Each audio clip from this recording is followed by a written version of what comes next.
What's happening, everybody? I'm back. It's me, your resident supervillain, Mr. J. Washington, and I'm here with my official review for Sony Spider-Man Far From Home. Now, if you have not seen the movie yet, please come on back, because there's no way to talk about this without spoilers. So let me say first and foremost, we talked about how Avengers Endgame was the culmination of 11 years of film and a perfect story. No, Spider-Man Far From Home is that culmination.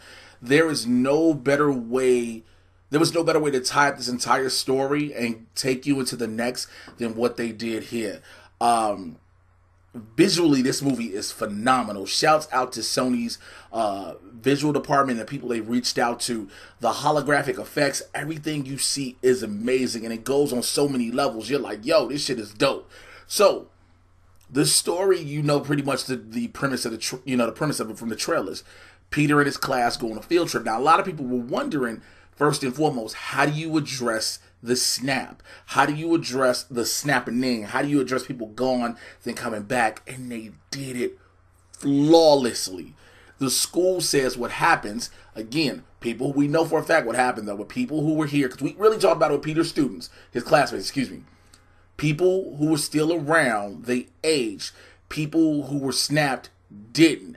But then the school made everybody take the grades over because they were midway through. So now, one dude was like, he was snapped, but his older brother is now his younger brother is now his older brother, and it was understandable. And they call it the blip. And it was showing how the kids in Midtown got snapped, and then when they returned in the middle of a basketball game, which was fucking hysterical. But it explains that. It explains what Tony did, and it is really a memorial to Tony Stark, because everywhere you go, there are Tony Stark memorials. There's murals, there's paintings, there's drawings, there's references all throughout the film. And again, it's to show the connection that Peter has to Tony Stark. The Happy and Aunt May thing, yo, let them get it on, dog. Marissa Tomei and Jon Favreau together, it sounds so dope. But you get a part where they have to address it, and the way they address that shit, I don't know if I want to spoil that for you. You'll laugh your ass off. I didn't know fully what to expect out of Jake Gyllenhaal as Mysterio. Now, if you do not know who Mysterio is from the comics, or even the old school Spider-Man cartoon on Fox Kids, he's a visual effects artist. This is what he does. He makes things look realistic and feel realistic. That is his job. And so, when they told the story of he's another Mysterio, he's another Quentin Beck from another Earth, you're like, okay, that's possible with everything that happens. They even openly address Earth 833, call this Earth 616. So the fact that we're talking about the multiverse means we're potentially setting up Secret Wars, possibly being the next big culminating event. You know how this was the Infinity Saga. The Secret Wars could be that. Because we do have the Skrulls, which I'll talk about in a minute. But you kind of knew, if you thought that Quentin Beck, Mysterio, was going to be a good guy the whole time, you were fucking just off your rocker. That dude, nobody ever saw that and was like, yeah, Jake Gyllenhaal's playing a good guy. It's teaming up with Spider-Man. No, fuck no. But the way they justified who he is perfect. Because they tied shit back all the way to the very first Iron Man film. Now, if you want to talk about a wrapping up of 22 movies, 23, that's it. Is it 22, 23? Something like, it's 23, I think. But that's how you do it. Like, when you took stuff back. So, one of the dudes that works with Quentin Beck that we find out, again, this is a spoiler review, so I'm going to tell you some shit that if you ain't seen it, this is on you. You are into this. You here right now. We find out Quentin Beck ain't what he talks about. He ain't a hero. He's not from another Earth. He's really a former Stark Technologies employee who has bonded himself and grouped up with other former Stark employees who were all mad at Stark Industries.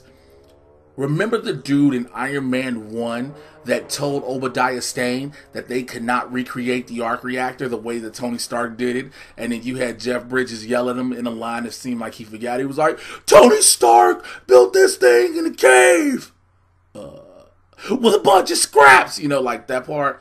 The dude he yells at is the dude that helps Mysterio build all the tech that makes the drones and the illusions. It is so they go back to one. But the best part is how he keeps tricking Peter Parker. Like, he tricks him so much, you get to the point where you don't know what's real and what's not. His classmates are the best.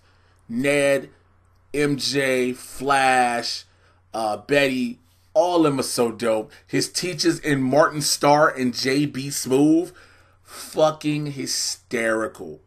Yo, JB Smoove is there, and he really doesn't have a lot of dialogue in the movie, but when he says something, it just kind of hits you, and it's like it's there. It's almost a Kirby Enthusiasm type of feel with it.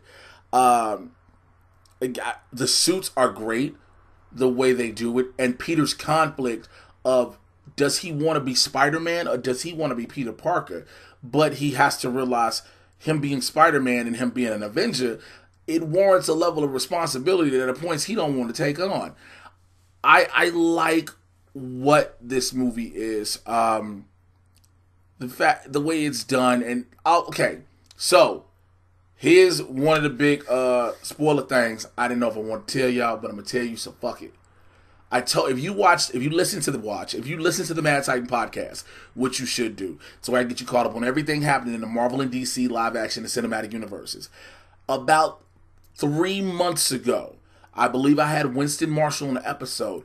I told you all that Spider-Man Far From Home was going to introduce J. Jonah Jameson to the MCU. And everybody was wondering who would play it. People said, of course, it should be certain people. And I told people on the podcast, I put it out there for the universe, that J.K. Simmons from the original Spider-Man trilogy would be reprising his role. People thought I was lying. Spoiler alert, he is J. Jonah Jameson in the movie. This is why you need to be listening to the Mad Titan podcast. Also, you find out, again, I'm going to keep repeating it, spoiler alert, the Skrulls are back. And the Nick Fury and Agent Hill we've been seeing throughout the entire movie was never really them. It was really Talos and his wife. Talos, played by Ben Mendelsohn, being back in it. You find out at the very end. So the best part is the Skrulls are still around. Then you see Nick Fury, what looks like he's on a beach, but he's actually on a holodeck on a spaceship on a space station out of space. That's a lot of space, ain't it? Space station, spaceship, space station out of space. What basically is, they're setting up a new fortress. It's not S.H.I.E.L.D., it's S.W.O.R.D. So now we're getting S.W.O.R.D. as we're going into the cosmic realm and the magical realm of Phase 4 in the MCU, and they setting this shit up perfectly. I know a lot of y'all like, damn, he's got a lot of shit and fucks. I am so excited and pumped up about how this movie is. I will be seeing it several more times. I didn't get a chance to go to the press screening like a lot of my colleagues and homies and people I kick it with, and I was a little bit salty because everybody came out like, oh my god, Spider-Man Far From Home is so dope. And I was like, I hate all y'all. I hope your memories get erased like Men in Black. But then I saw it just a couple hours ago, and I was like, this shit is phenomenal. It is great. The story is told well. The story is told well. And I've already seen some people on social media go, man, it wasn't a lot of action like the first one. Here's the problem some of y'all got to understand. Every story, whether it be a comic book movie or not, does not need to have action all the way through. It is a comic book movie. There is a story behind it. The comic books themselves don't have action on every single page. There is a story being told, and the story that's being told in Far From Home is that of Peter trying to figure out if he can follow in Tony Stark's footsteps, or if Mysterio should be it, then only to be swerved by him, but then trying to figure out, can he live a life of both Peter Parker and Spider-Man? And I think that going forward is so dope. And you there's certain things that happen in the movie that add on. Like I brought up the Skrulls in a post-credit scene. That's what you find out.